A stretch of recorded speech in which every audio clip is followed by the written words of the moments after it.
Hello, my name is Nelly Mabaso.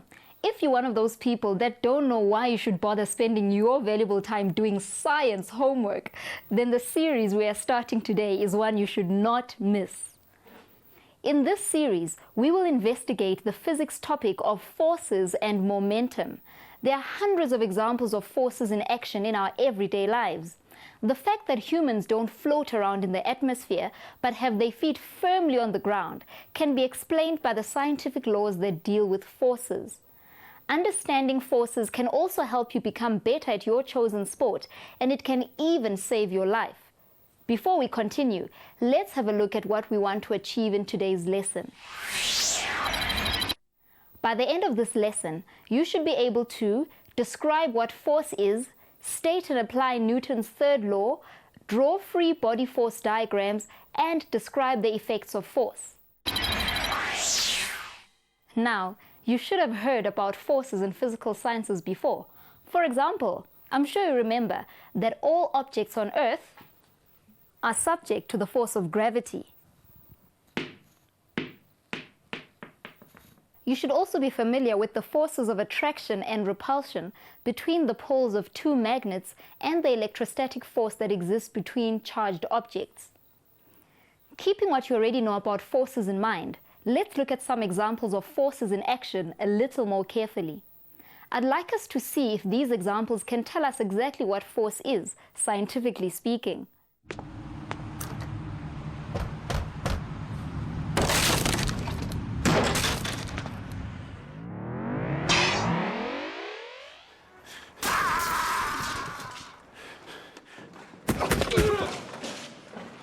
What are the things that are similar in all these examples? Do you notice that there are always at least two objects or bodies interacting in each of these examples? Do you also see that in all the examples there is either a pull in a specific direction or a push in a specific direction? Considering these observations, do you think that you could try to formulate a definition for force? Force is a pull or a push that results from the interaction between two bodies. A force always acts in a specific direction.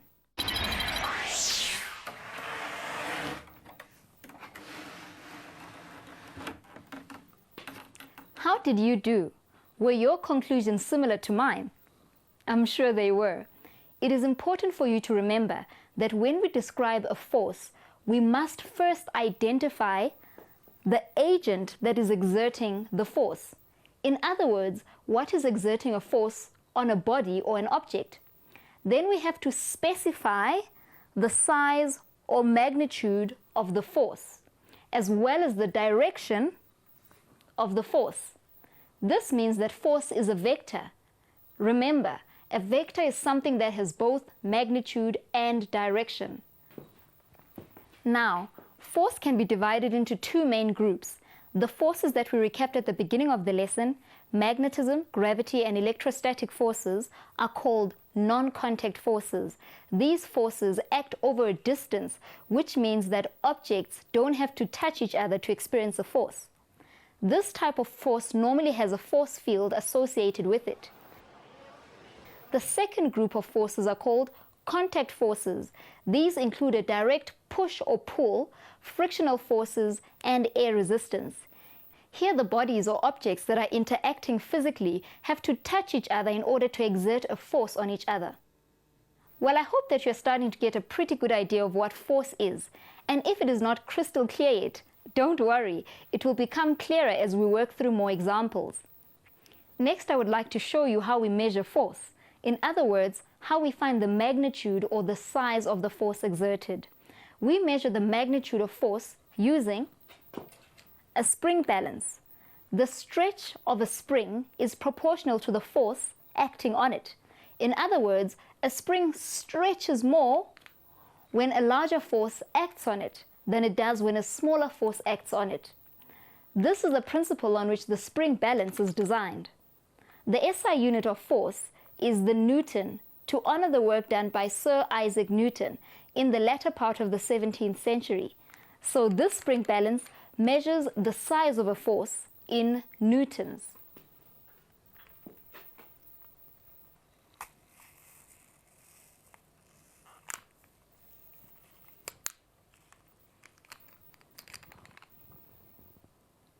The reading shows us that the apple exerts a force of 2 newtons.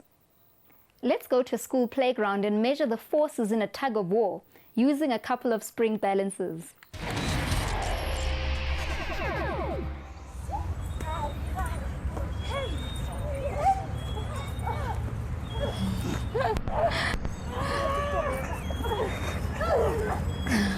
Shoo! Guys, you look like you're really enjoying your game. Okay, do you guys want to know the science behind the game that you play? Yeah. Okay, this is what we're going to do.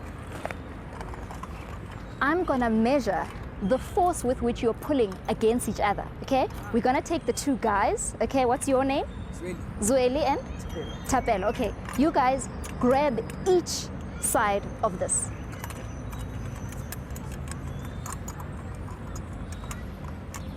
Okay, and now you're going to pull against the spring balance.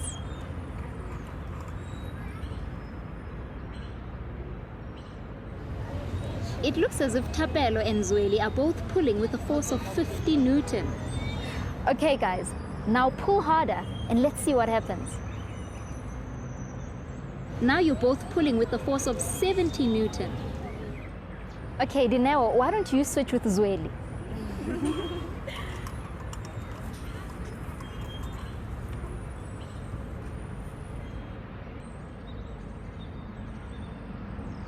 Now the spring balance shows a reading of 50 newtons on both sides again. It seems that no matter who it is that is pulling, the forces are always of the same magnitude. But they're not really exactly the same, are they? What about these forces is different? We're pulling in opposite directions. That's right. They are opposite in direction.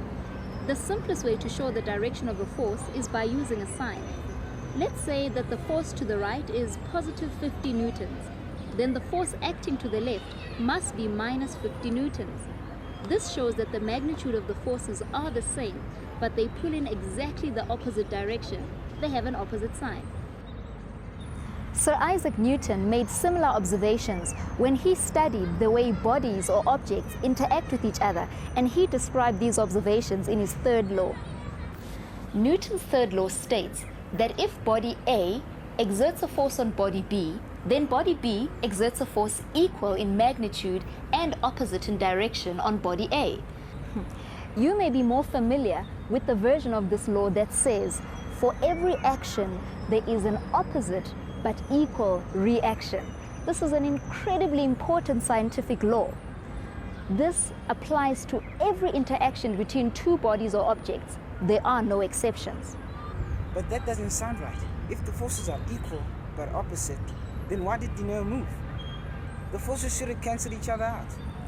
That is a good question, and a common problem when people try to interpret Newton's third law. Let me try to explain with a simple diagram.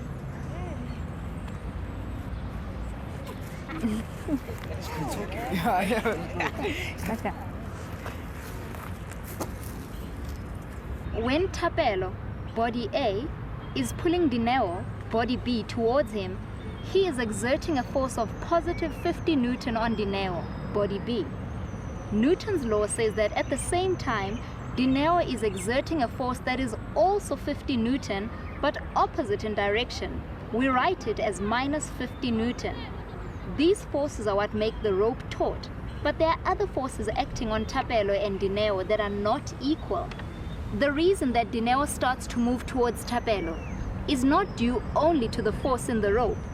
For example, you can see that Dineo has less mass than Tapelo. In addition, the force of friction between Dineo and the ground may also be less than the force of friction between Tapelo and the ground. It is the effect of the differences in these other forces that result in Dineo moving. Does that clear it up for you? It does, thanks. The action force, my pull, affects Dineo's, and the reaction force, Dineo's pull, affects me. They can't cancel each other out because they don't affect the same person. We have to think about the other forces that also acts on us to explain why one of us moves and the other doesn't. Great. I think you guys get it. Now I have to go back to studio. I'll see you guys. Bye. The diagram that I used to explain Newton's third law on the playground is called a free body diagram. Free body diagrams are the tools that we use in science to represent forces acting on a body. So let's practice the skill as well as our understanding of Newton's third law by looking at another example. Here we have a book lying on a table. Before we analyze the forces acting in this scenario by drawing a diagram, let me first explain some of the basics of drawing a free body diagram. Forces act through the center of mass of a body, so we can represent the object or body as a dot. The dot shows the position of the center of mass of the body. And this is where we start the arrow that represents the forces that act on the body. The length of the arrow represents the magnitude of the force, and the arrowhead points in the direction in which the force acts. Remember, to describe a force, we need to identify three things. The agent that is exerting the force needs to be identified. We need to specify the size of the force, and we need to show the direction which the force acts on the object. Let's return to thinking about the forces operating on the book and the table. We'll begin by considering the interaction between the book and the table. Remember, all objects on Earth are pulled down due to gravity.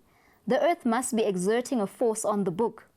We call this downward force the weight of the book and can draw in an arrow downwards. So we can say that the weight of the book acts down on the surface of the table. Let's assume that the value of the force is equal to 5 Newton downwards, written as -5 Newton. But we know from Newton's third law that there must always be a pair of forces. So if the book exerts a force on the table must exert a force on the book. Can you tell what the magnitude and direction of this force are? Well, by applying Newton's third law, we can say that the table exerts a force on the book that has the same magnitude as the weight of the book, but acts in the opposite direction. In other words, upwards. In this case, it must be +5 Newton. This upward force is an example of the normal force. We will look at this normal force in more detail later in this series. In the interaction between the book and the table, the pair of forces can be called contact forces because the book and the table are touching each other. But you will notice that the weight of the book is actually due to the interaction between the Earth and the book. In this case, the Earth and the book are separated by a distance. The book and the Earth are not in direct contact. Does Newton's third law still apply here? Yes, it does. Remember, we said that there are no exceptions to Newton's third law. This means that we have to consider the force the book exerts on the Earth. The book must be pulling the Earth upward with a force that is equal in magnitude to its weight. That's quite something, isn't it?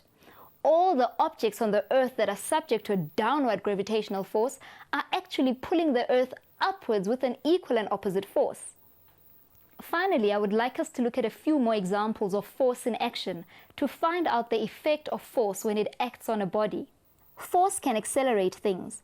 The greater the force the cyclist exerts on the bike pedals, the greater his acceleration. Force also slows things down. When the cyclist applies the brakes, he uses the frictional force between the tires and the ground to stop his bike. It takes force to change the direction of motion. This sportsman is continually swinging this hammer on a chain around in a circle. If the chain breaks or if he lets go, the hammer carries on moving in a straight line because there is no longer a turning force acting on it. Force can also change the shape of things. Forces can squash, stretch, bend, and even break objects.